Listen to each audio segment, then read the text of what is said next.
ပါခင်ဗျာကိစ္စချက်စီဖုတ်ဘောရှိုးကနေပြန်လဲပြီးတော့ကျူစုလိုက်ပါခင်ဗျာကျွန်တော်ဒီနေ့ဆွေးနွေးပေးချင်တဲ့ကြောင်းရာလေးကကျွန်တော်တို့ဒါပရီးမီးယားလိပွဲစဉ်1အဖြစ်ရှင်းပြကစားခဲ့ကြတဲ့ကျွန်တော်တို့ချက်စီအသင်းနဲ့ဖူဝမ်အသင်းတို့ရဲ့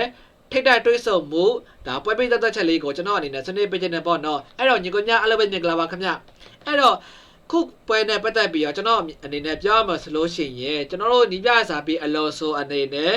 ကျွန်တော်တို့ချက်စီပိတ်သက်တွေမထင်ထားတဲ့ကစားကွက်အခဲချင်းမျိုးနဲ့ဒါချစ်ကက်သွားခဲ့တယ်ချစ်ကက်ခဲ့တယ်ပေါ့လေချစ်ကက်ပြီးတော့ကစားခဲ့တယ်နောက်တစ်ချက်ရှိတာကကျွန်တော်ဘရာဇာတို့ကိုပြောခဲ့တယ်ဒီပွဲကကျွန်တော်တို့ချက်စီကပေါ့လေ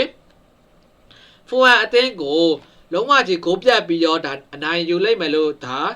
အနိုင်ယူသွားလိုက်မယ်လို့မထင်ထားဘူးဒါကျွန်တော်အနေနဲ့ညီကိုတို့ကိုလည်းဒါပြောခဲ့တယ်ပြောခဲ့တယ်ပေါ့လေအဲ့တော့ကျွန်တော်ထင်တဲ့အတိုင်းပဲ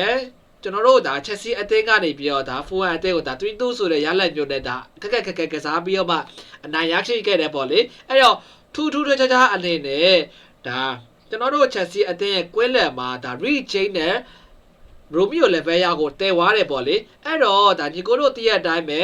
ကွင်းလယ်မှာကျွန်တော်တို့ငကိုတော့ဆိုလို့ချင်း Moises Caicedo နဲ့ Enzo Fernandez ရှိတယ်ပေါ့ဗျာ Moises Caicedo ကသူကဒဏ်ရာပြဿနာအနေငယ်ရှိရတဲ့ကြောင့်မို့လို့နောက်တစ်ချက်ရှိတာက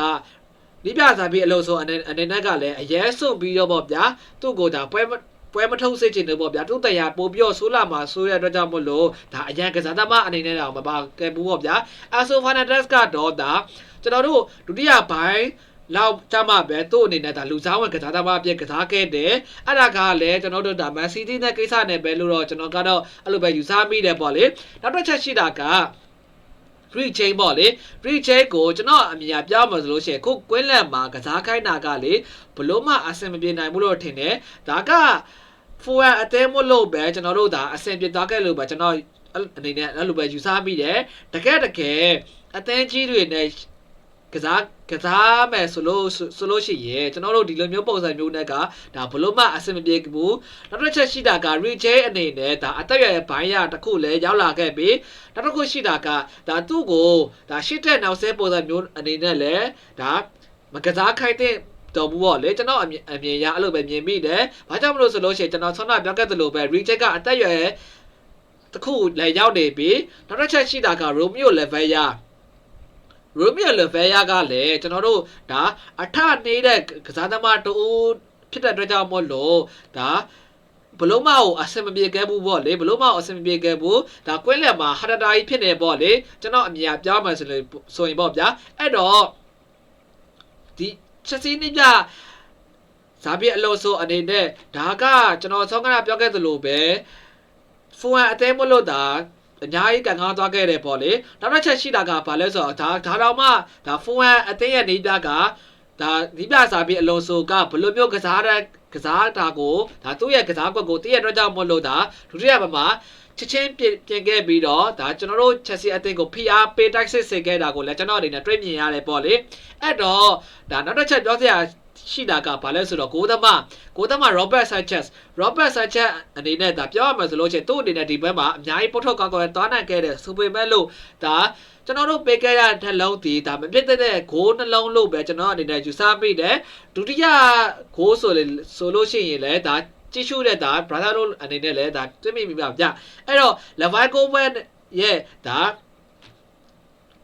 အမားဆိုပေမဲ့လို့ပေါ့ဗျာRobert Sanchez ကဒါအမားနဲ့ပါလို့ပဲကျွန်တော်ကလည်းအဲ့ဘယ်ယူစားမိတယ်။ဘာကြောင့်မလို့ဆိုလို့ရှိရင်ဂိုကီပါတယောက်အနေနဲ့ဘယ်လိုမျိုး position ယူပြီးတော့ဒါဘယ်လိုမျိုးပုတ်ထုတ်ကာကွယ်ရမလဲဆိုတော့သူတီးကိုတီးတယ်ပေါ့လေ။နားလဲတင်းတယ်ပေါ့လေ။အဲ့ဒါကြောင့်မလို့ပဲကျွန်တော်တို့ချက်စီအသင်းအနေနဲ့ဒါ Robert Sanchez ရဲ့အမားနှစ်ခုကြောင့်မလို့ကျွန်တော်တို့ချက်စီအသင်းအနေနဲ့နှလုံးတိပေးခဲ့ရတယ်။နောက်တစ်ခုရှိတာကရှေ့တန်းနဲ့ပတ်သက်ပြီးပြောရမယ်ဆိုလို့ရှိရင်ကိုပါမအနေနဲ့ဒီဘက်မှာဒါဂိုးတကူရခဲ့တယ်သူ့အနေနဲ့လည်းပြန်ပြီးတော့ဒါပြန်ပြီးတော့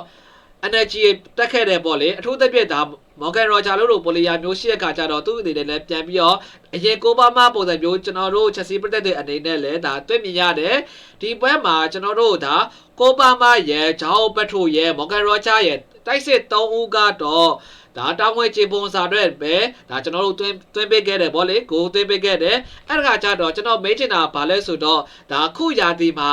ကျွန်တော်တို့ချက်စီအသင်းရဲ့ဒါတိုက်စစ်မှုဒီ3ဦးဗောလေဒီ trial ကိုတခြားအသင်းတွေရဲ့ခံစစ်တွေကတားဆီးနိုင်ပါမလားဆိုတော့ကိုတော့ကျွန်တော်နည်းနည်းလေးတော့စိတ်ဝင်စားခဲ့တယ်ပေါ့လေစိတ်ဝင်စားမိတယ်ဒါကလည်းဒါပွဲစဉ်ဝိုင်ဖြစ်တဲ့အတွက်ကြောင့်မလို့ဒါကျွန်တော်အများကြီးသိပြောသေးဘူးဗျအဲ့တော့ညီကိုတို့အနေနဲ့ရောခုကိစ္စနဲ့ပတ်သက်ပြီးတော့ဘယ်လိုမြင်ကြလဲဗျကျွန်တော်အမြင်နဲ့ပြောရမယ်ဆိုလို့ရှိရင် forward အသင်းကိုခုလိုမျိုးဒါ3-2ဆိုတဲ့ရလိုက်မျိုးလဲအနိုင်ရရှိခဲ့တာကဒါကောင်းတယ်လို့ပဲကျွန်တော်အနေနဲ့အဲ့လိုပဲမြင်မိတယ်ကဲဟုတ်ပြီညီကိုတို့အနေနဲ့လည်းကျွန်တော်ရဲ့ channel လေးနဲ့ကျွန်တော်ရဲ့ video လေးကို like subscribe လေးနဲ့ခဲ့ကြဖို့တောင်းဆိုအပ်ပါခင်ဗျာကျေးဇူးတို့တရားကျေးဇူးတာအားလုံးကိုလည်းအထူးပဲကျေးဇူးတင်ရှိပါတယ်ခင်ဗျာ Football is the game.